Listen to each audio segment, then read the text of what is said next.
आइए फिर एक बार पिता परमेश्वर के नाम की स्तुति करते हैं, उसकी आराधना करते हैं, उसकी हमद करते हैं, क्योंकि परमेश्वर महान और सामर्थी, दयालु, कृपालु, अनुग्रहकारी परमेश्वर है। फिर एक बार पिता परमेश्वर ने हमारे ज़िंदगी में नया साल जोड़ा है और एक नए साल में परमेश्वर ने हमें जाने का मौका दिया है। और हम सभी जानते हैं कि पूरी दुनिया जो है वो बहुत ही बीमारी के जंजीरों में जकड़ी हुई है। दिन ब दिन नई नई प्रकार की बीमारियां, नए नए प्रकार के वायरस हमें सुनने को मिल रहे हैं और पूरे देश में लोग इससे चिंतित हैं और जो गवर्नमेंट है वो काफ़ी चिंतित है और अपनी सुरक्षा को लेकर लोग चिंतित हैं और अपने जीवन का जीवन कैसे वो आगे बनाए, कैसे आगे का जीवन जिए। और नौकरियों की समस्या लोगों के जीवन के सामने है। बड़ी बड़ी विपत्ति और संकट से मनुष्य आज गुजर रहा है। कई लोगों की मौतें हो गई, कई लोगों के एक्सीडेंट्स। और गया साल हम सभी को मालूम है कि मानो ऐसा साल हमने कभी नहीं अपनी ज़िंदगी में एक्सपेक्ट किया था या सोचा था ऐसा साल भी कभी हमारी ज़िंदगी में आएगा। लेकिन अजीज़ों, इसके बावजूद भी हम खुदा ही लोग हैं, हमारा खुदा ज़िंदा है और वो हमसे बेहद मोहब्बत करता है। उसने हमें एक ग्रेट अपॉर्चुनिटी दिया है, मौका दिया है। आज का संदेश भी जो आप सुनने वाले हैं वो है मौके पे मौका। आज फिर एक बार मैं आपका पासबान आपके पास में नए वर्ष का संदेश लेकर आया हूं और साथ ही साथ आप सभी लोगों को नए वर्ष की बधाई हो। Happy new year. ये नया साल आपको बहुत ही समृद्धि, खुशी, इत्मीनान, सुकून और चैन का जाए और खुदा बाप आपके ऊपर अपनी रहमत और बरकत का हाथ हमेशा तक बना कर रखे और आपकी मनोकामनाओं को परमेश्वर पूरा करे और आपकी इच्छाओं को, आपके डिज़ायर को परमेश्वर पूरा करे। आपकी सारी समस्याएं, आपकी सारी तकलीफ़ें खुदावन यीशु के नाम में दूर हो जाए। ये हमारी खुदा से आप सभी के लिए प्रार्थना है।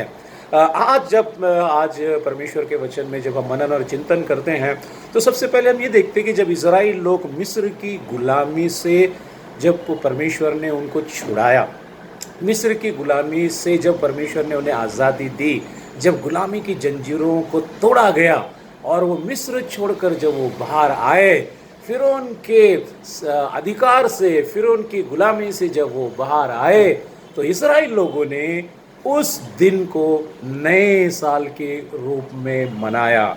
उनके लिए वो जो दिन था वो नए साल के रूप में था, क्योंकि उन्हें नई जिंदगी मिली थी।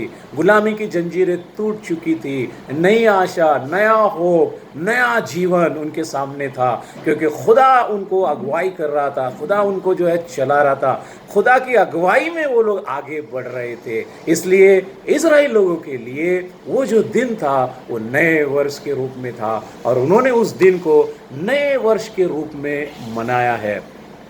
इसी प्रकार नया साल तब तक हमारी ज़िंदगी में नई रोशनी, नई चमक, नई चहल पहल तब तक नहीं लाता जब तक हम प्रभु यीशु के लहू से, जब तक हमारा छुटकारा नहीं होता, जब तक हम हमारे पापों से तौबा करके पुरानी ज़िंदगी को छोड़कर नई ज़िंदगी की तरफ जब तक हम नहीं आते जो खुदावन यीशु मसीह ने हमें दी है, तब तक नए साल की खुशी हमारी ज़िंदगी में नहीं आ सकती। ये बात और है कि दुनिया के अंदर जो चमक है, दुनिया के अंदर की जो रौनक है, ऐशो इशरत की जो तमाम चीज़ें हैं, जो रोशनियाँ हैं, जो जगमगाहट है, जो पार्टियाज़ हैं, उसमें हम इन्वॉल्व होते हैं। हमको लगता है कि शायद ये मेरे लिए नया साल हो सकता है। अजीज़ों, ऐसा नहीं है। हम इज़राइल लोगों के बारे में पढ़ते हैं। जब इज़राइल लोग उस गुलामी से बाहर निकले, उस पीड़ा से बाहर निकले, उस समस्या से बाहर निकले, तो उन्होंने क्या किया? उन्होंने उस दिन को नया साल के रूप में मनाया है। उसी प्रकार मैं और आप भी, जब तक हम अपने पापों से, गुनाहों से तौबा नहीं करते हैं और उसमें से बाहर निकलकर खुदावन यीशु के पास नहीं आते हैं और उसकी अगुवाई में नहीं चलते हैं, तब तक हम नया साल नहीं मना सकते हैं। खुदा हमें सदियों से नए साल के रूप में कई बार हमें मौके पे मौका, कृपा, अनुग्रह, दया और उसकी रहमत, उसका फजल हर साल हमारे ज़िंदगी में परमेश्वर देता आया हुआ है। आज दरअसल हम अगर बात करें तो एक साल में 12 महीने होते हैं। मतलब 12 महीने परमेश्वर हमें मौके पे मौका देता है, अनुग्रह पे अनुग्रह देता है, उसकी कृपा देता है, उसकी दया परमेश्वर हमारे जीवन में देता है। लेकिन हम अगर 12 महीनों में अगर हम देखें तो कितने दिन होते हैं? 365 दिन 12 महीने में होते हैं। इसका मतलब 365 दिन परमेश्वर हम पर अनुग्रह करता है, मौके पे मौका देता है, अपॉर्चुनिटी पे अपॉर्चुनिटी देता है, ताकि हम खुदा के साथ चले, खुदाई बातों में आगे बढ़े, एक निर्णय लें, परमेश्वर के अनुग्रह को जो हमारे जीवन में आता है तो उसका धन्यवाद करें। 12 महीने एक साल में होते हैं, 12 महीनों में 365 दिन होते हैं। इसका मतलब है खुदा दिल खोलकर और हमें क्या करता है? 365 दिन में 8,760 घंटे होते हैं।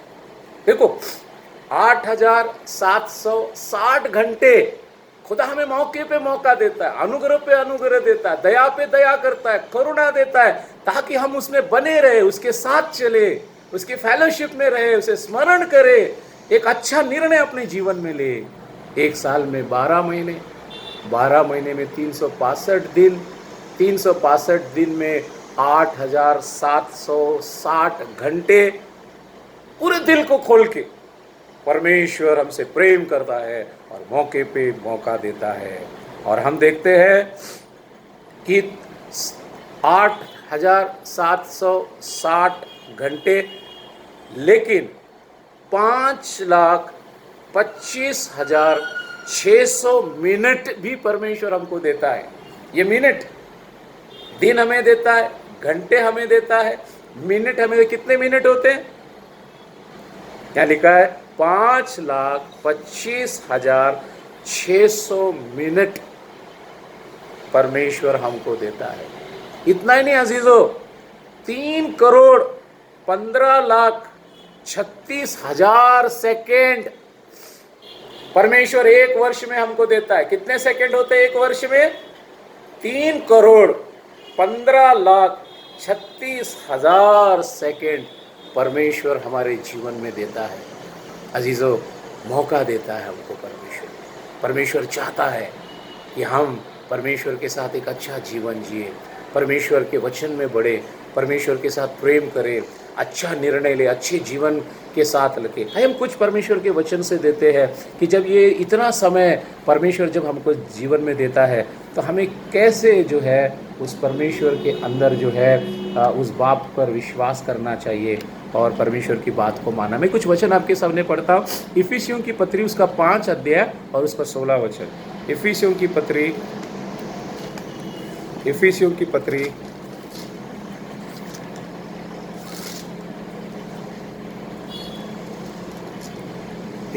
पत्री उसका 5 अध्याय उसका 16 वचन। 5 का 16 में लिखा हुआ है, इसीलिए ध्यान से देखो कि कैसी चाल चलते हो। हाँ, परमेश्वर के वचन में इफिसियों की पत्री उसका 16 अध्याय 5 का 16 में, इसीलिए ध्यान 15 से 16 पढ़ूंगा। इसीलिए ध्यान से देखो कि कैसी चाल चलते हो, निर्बुद्धि के समान नहीं पर बुद्धिमान के समान चलो, अवसर को बहुमूल्य मारो। देखो, ये जो अवसर परमेश्वर हमको दे रहा है, एक साल में कितने महीने होते हैं? एक साल में 12 महीने होते हैं, है ना? 12 महीने होते हैं। दिन कितने होते हैं एक साल में? 365 दिन होते हैं। कितने घंटे होते हैं? 8,760 घंटे होते हैं। कितने मिनट होते हैं? 5,25,600 मिनट होते हैं। कितने सेकंड होते हैं? 3,15,36,000 सेकंड होते हैं। इसीलिए पौलुस बोलता है इफिसियों की पत्री में, खुदा का खातिब बोलता है, परमेश्वर का सेवक बोलता है, जो खुदा से मोहब्बत करता है, जिसने अपना जीवन परमेश्वर को दिया, जो परमेश्वर से बेहद मोहब्बत करता था, जो जिसके जीवन में परमेश्वर का अनुभव है, जिसने दुख उठाया, तकलीफ उठाया, लेकिन वो परमेश्वर के साथ बना रहा, जुड़ा रहा, क्योंकि वो कहता है अवसर को बहुमूल्य समझो क्योंकि दिन बुरे हैं। हम जिस संसार के अंदर है अजीजों, चारों तरफ हम लोगों की जिंदगी को देते हैं। खुदा कहता है हमें अवसर को बहुमूल्य मानना है, क्योंकि दिन बुरे, लोग बुरे हैं, समाज बुरा है, गंदगी फैली हुई है। हमारा इन्वॉल्वमेंट उनके साथ में कैसा, हमारी संगति उनके साथ में कैसी है, हमारा तालमेल उनके साथ में कैसा है, उनके साथ हम किस प्रकार से व्यवहार करते हैं, कैसे उनकी बातों को स्वीकार करते, क्या वो हमारे जीवन पर, हमारे आध्यात्मिक जीवन पर हावी है। इन बातों के बारे में पौल कहता है अवसर को बहुमूल्य समझो। ये जो समय परमेश्वर हमको दे रहा है, ये नया वर्ष जो परमेश्वर हमारे जीवन में लाया है, उसको हमको अवसर बहुमूल्य समझना है। क्या खुदा तूने मेरी जिंदगी में ये दिन मुझे दिया है, मैं तेरा धन्यवाद करता हूँ। समझना है मैं कैसे जीवन को जी रहा हूँ, कैसे अपने जीवन में मैं आगे बढ़ रहा हूँ। खुदा चाहता है। और एक अगर वचन हम परमेश्वर के वचन से निकाल कर पढ़ेंगे तो कुलिस्सियों की पत्री उसका 4 अध्याय, कुलिस्सियों की पत्री उसका 4 अध्याय,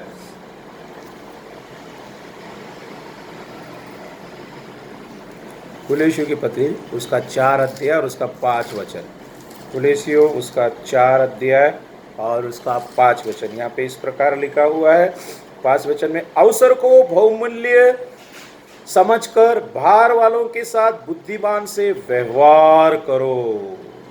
तुम्हारा वचन सदा अनुग्रह सहित और सलोना हो कि तुम्हें हर मनुष्य को उचित रीति से उत्तर देना आए।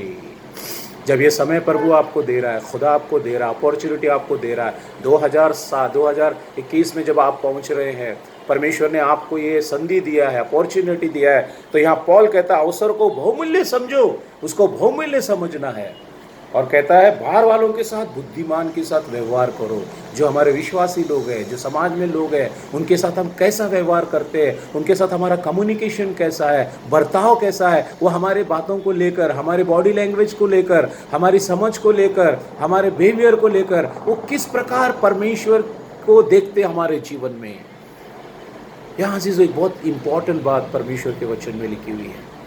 यहाँ खुदा चाहता है, परमेश्वर चाहता है। पौलुस रसूल आपको कुलिस्सियों की पत्री में इस प्रकार से लिखता है, हमको क्या कहता है, फिर एक बार मैं आपके लिए पढ़ता हूँ, अवसर को बहुमूल्य समझकर बाहर वालों के साथ बुद्धिमान से व्यवहार करो। किस प्रकार हम व्यवहार करते हैं, आज हमें सोचना है। जब परमेश्वर ने हमको ये समय दिया है इतना बड़ा, जब हम इस विस्तार से देखते हैं, एक साल के अंदर कितने दिन, कितने महीने होते हैं, कितने दिन होते हैं, कितने घंटे होते हैं, और कितने मिनट्स होते हैं, और कितने सेकंड्स होते हैं, तो हमें बताया जाता है कि कितना विशाल है एक साल हमारे लिए। लेकिन परमेश्वर हमें देता है, लेकिन हम उसका कैसा उपयोग करते हैं, बाइबल हमें सिखाती है, बाइबल हमें बताती है। खुदाई लोगों में आपसे बात करना चाहता हूँ और निवेदन करना चाहता हूँ कि जब आज इस संसार के अंदर हम हैं, लोग बिस्तर पे पड़े हुए हैं, बीमारी की जंजीरों में जकड़े हुए हैं, कोरोना की बीमारी से लोग चिंतित है, अलग अलग प्रकार का वायरस आज दुनिया के अंदर दाखिल हो रहा है और अपनी चपेट में लोगों को ले रहा है। लोगों के पास पैसा नहीं है, लोगों के पास जॉब नहीं है, काम नहीं है, लेकिन फिर भी खुदा हमको ऐसे सिचुएशन में भी आज हमको उत्तम चीज़ों से तृप्त किया हुआ है, हमको रखा हुआ है। हमें कैसे इस अवसर को, इस मौके के ऊपर हमको जीवन जीना चाहिए। खुदा मुझसे और आपसे बातें करता है। विशेष करके और एक वचन मैं आपके लिए पढ़ना चाहूँगा, वो है गलतियों की किताब और उसका गलेशियंस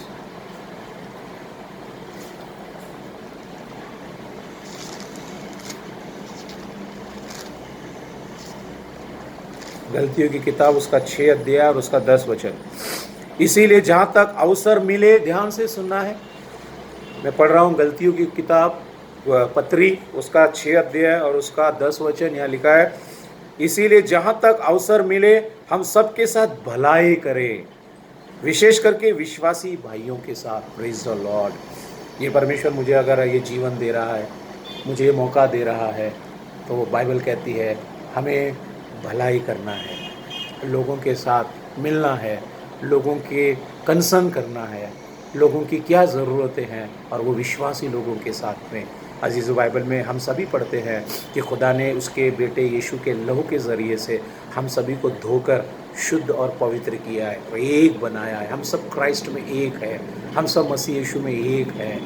तो आप सबसे मेरी निवेदन है, मेरी प्रार्थना है कि जब भी आपको कुछ मौका मिलता है, आपको देखना है कि ये साल कैसा है, हमारे भाई कहाँ पर है, कैसे है, कौन सी दिशा में है, क्या समस्या से गुजर रहे हैं। कि खुदा का कलाम आप सब लोगों के बारे में इस प्रकार से बयान करता है। अज़ीज़ों, मेरे और आपके लिए सचमुच में खुदा बहुत ही रहम दिल है, अनुग्रहकारी है और बहुत अच्छी रीति से खुदा हमें चलाता है। खुदा को ये पता है कि मेरी ज़िंदगी में क्या होने वाला है और वो कैसे मेरी ज़िंदगी को बेहतर बनाए, मुश्किलातों को कैसे दूर करे, समस्याओं को कैसे दूर करे, चिंताओं को कैसे दूर करे, ये खुदा को पता है। और खुदा उस तमाम वो चीज़ों के ज़रिए से हमारे ज़िंदगी में खुदा काम करता है। मैं आप सबसे अपील करता हूँ, निवेदन करता हूँ, बहुत ही जल्द हम दुआ कर रहे हैं कि जल्द से जल्द हमारा open Bible fellowship church open हो जाए और हम सभी लोग जल्द से जल्द हो सके उतने लोग मिलकर परमेश्वर की आराधना स्तुति कर सके। तो आपसे मेरी दुआ है, प्रार्थना है, आप भी प्रार्थना कीजिए कि हम जल्द से जल्द मिले। बहुत सारे चर्चेस ओपन हो चुके हैं, हम पूरी प्रिकॉशन के साथ में, बड़े तालमेल के साथ में मिलकर हम कैसे हमारे चर्चेस को आगे बढ़ा सकते हैं खुदा के अनुग्रह से, उसके फजल से। तो आप सबसे मेरी दुआ है, प्रार्थना है, आप रोज़ प्रार्थना कीजिए। फिर एक बार नए साल की खुशियाँ आपको ढेर सारी खुदा दे। आपके जो भी प्लान्स हैं, आपकी जो भी आपने आपके बारे में, आपके परिवार के बारे में, फ्यूचर के बारे में सोचा है, मैं दुआ करता हूँ कि खुदा उसको पूरा करे और आपको फिर एक बार कामयाब और आपको सक्सेस परमेश्वर बनाए। फिर एक बार प्रभु आप सबको आशीष दे। आमीन। आइए हम दुआ करें। ज़मीन के खालिक और मालिक, ज़िंदा खुदा, आसमानी बाप, फिर एक बार हम तेरा धन्यवाद करते हैं, तेरी स्तुति करते हैं, क्योंकि तू महान है, सामर्थी है, दयालु और कृपालु और अनुग्रहकारी परमेश्वर है। प्रभु आज का दिन तूने हमारे जीवन में जोड़ा है, दिया है, ताकि खुदा बाप हम तेरी स्तुति और तेरी महिमा कर सकें। एक पुरानी ज़िंदगी हमारी ज़िंदगी से निकल गई, पुराना वर्ष हमारे ज़िंदगी से निकल गया, पुराना समय हमारे ज़िंदगी से निकल गया और इस पुराने वर्ष में प्रभु कई बड़े बड़े हादसे हुए, बड़े बड़े प्रभु संकटें आई, बड़ी बड़ी महाबीमारियाँ आई, तूफ़ान आए और प्रभु बहुत बड़े बड़े लोग चिंतित रहे। लेकिन खुदावा फिर भी तूने हमें संभाला, सुरक्षित रखा और एक नया साल तूने हमारे जीवन में दिया। इसलिए मैं तेरा धन्यवाद करता हूँ, तेरी स्तुति करता हूँ परमेश्वर। और हमारे चर्च के सारे लोगों के लिए मैं प्रार्थना करता हूँ प्रभु, इस नए साल के वर्ष में तूने आशीष दे, बरकत दे। उनके सारे प्लान्स, उनके सारे प्रोजेक्ट जो भी उन्होंने मुकर्रर किए हैं, सोचा है, परमेश्वर तो उसको पूरा कर। फिर एक बार हम धन्यवाद देते हैं, हमारी एजीएम की मीटिंग को आपने आशीषित किया, नए एल्डर को तूने लाया है प्रभु। हम प्रार्थना करते हैं कि नए एल्डर भी आगे को प्रभु उन्हें भी पवित्र आत्मा के द्वारा मार्गदर्शन कर और अच्छे से वो निर्णय ले और बेहतर से बेहतर मराठी, हिंदी और इंग्लिश चर्च को वो आगे लीड कर सके अपनी लीडरशिप में। हम सब के लिए प्रार्थना करते हैं, हमारे चर्च के मेंबर्स के लिए, यूथ के लिए, संडे स्कूल के बच्चों के लिए, हमारी बहनों के लिए, हमारे बुजुर्ग लोगों के लिए, सब के लिए प्रभु मैं प्रार्थना करता हूँ, उन्हें बल, ताकत, कुव्वत और सामर्थ्य दे। आशीषित तूने कर, हर बीमारी संकट से छुड़ा और बचा, उनकी उनकी मनोकामनाओं को तू पूरा कर। फिर एक बार प्रभु जब इस नए वर्ष की खुशियाँ लोग सेलिब्रेशन कर रहे हैं तो उनमें उनकी मदद कर, उनकी सहायता कर, उन्हें आशीषित कर परमेश्वर। आसमान के दरवाजे खोल और तमाम बरकतें तू उनकी ज़िंदगी में। फिर एक बार आगे का सारा समय पिता तेरे हाथों में तुझे समर्पित करते हुए ये प्रार्थना तेरे पुत्र प्रभु यीशु के नाम से मांगता हूँ, सुनर कबूल कर। आमीन। प्रभु आप सबको आशीष दे। Praise the lord. ढेर सारी खुशियाँ आपको प्रभु फिर एक बार इस नए वर्ष पर दे, ये मेरी परमेश्वर से प्रार्थना है। प्रभु आप सबके साथ हो। आमीन।